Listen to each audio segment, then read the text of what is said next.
మీ పూర్వీకులకి మీకు వచ్చే ల్యాండ్, మీ అన్నదమ్ముల మధ్యలో ఉండే తగరాదులు, దీనివల్ల కూడా ఇది అవుతున్నాయి. అలాంటివి ఇక్కడ చూస్తే దగ్గర దగ్గర 24 ఉన్నాయి. ఆ 24 మీరు కూర్చొని గొడవలు పడద్దండి. గొడవలు పడి లేనిపోని కోర్టు పోవద్దండి. ఒక అర్ధ సెంటు అటు ఇటు అయినా అన్నదమ్ముల మధ్య గొడవ పడితే కడాన నష్టపోయేది మీరే, వేరే వాళ్ళు నష్టపోరు. దానివల్ల మీరు పోలీస్ స్టేషన్ పోవడం, కక్ష పెంచుకోవడం, ఆ ఇంట్లో కోడి మా ఇంటికి వచ్చింది, లేకుంటే ఆ ఇంట్లో కాకి మా ఇంటి మీద వాలింది అని అక్కడి నుంచి ఇంకా గొడవలు పెట్టుకోవడం, గొడవలు పెట్టుకుంటే పోలీస్ స్టేషన్ పోవడం, పోలీసు వాళ్ళు మిమ్మల్ని తక్కువగా చూడడం, అదే మరి అదైనా కోర్టుకు పోవడం. కొన్ని రోజుల తర్వాత మీరు కోర్టు పచ్చిగా తయారైపోతారు. కోర్టుకు పోకపోతే మీకు నిద్ర రాదు, ఆ పరిస్థితి వస్తారు.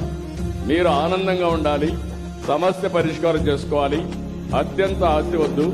మీరు అన్నదమ్ములే, అన్నదమ్ముల్లో కూడా గొడవలు పెట్టుకోవడం మంచి పద్ధతి కాదు. ఒక తల్లి తండ్రికి పుట్టిన బిడ్డలు మనం ఎక్కడికక్కడ అడ్జస్ట్ చేసుకోవడం మన బాధ్యత. ఒకవేళ ఎవరైనా ఎక్కించినా మీరు ఎక్కద్దండి. అనవసరంగా లేని పని గొడవలు పెట్టుకోవద్దండి. పెట్టుకుంటే నష్టపోతాం. దయచేసి ఇది కూడా మీరు చేసుకోవాల్సిన అవసరం ఉంది.